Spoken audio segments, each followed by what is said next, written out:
ഇവിടെ എന്താ നടക്കുന്നത്, ആരാ വരുന്നത്, ഒന്നും അവന് മനസ്സിലായിട്ടില്ല. വരുന്നവന്റെ ഫോട്ടോ ഉണ്ടോ? അവന്റെ ഫോട്ടോയുടെ ആവശ്യമില്ല. അവൻ ആരാണെന്ന് മനസ്സിലാക്കാനായിട്ട് അവന്റെ പേര് തന്നെ ധാരാളമായി.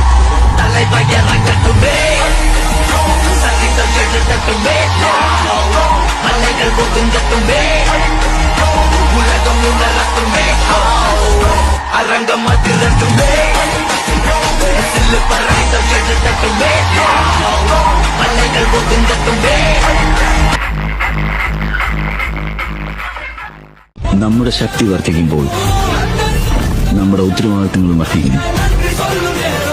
ഇതാണ് എന്റെ പുണ്യം, ഇതെന്റെ പാപവും കൂടിയാണ്. ഞാൻ ആരാണ്?